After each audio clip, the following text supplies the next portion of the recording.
ঝাল, হলুদ ও লবণ দিয়ে মাছ মাখিয়ে রেখে দেব। একদম লাল করে মাছ ভেজে নেব।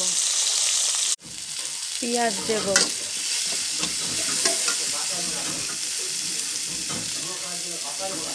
জিরা দেব, একটু বেশি করেই পানি দেব। এখন দেব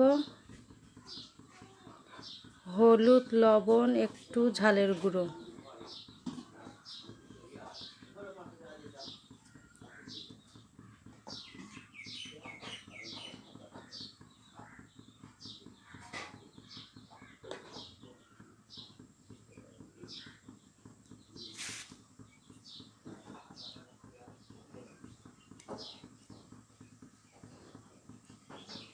আর দেব আদা রসুন বাটা,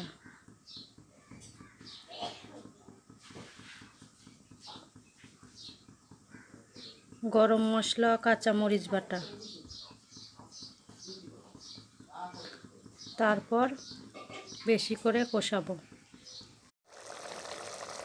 পেঁয়াজ কষাতে কষাতে যখন দেখবেন একদম আঠালো ভাব চলে এসেছে, তখন মাছ দিবেন।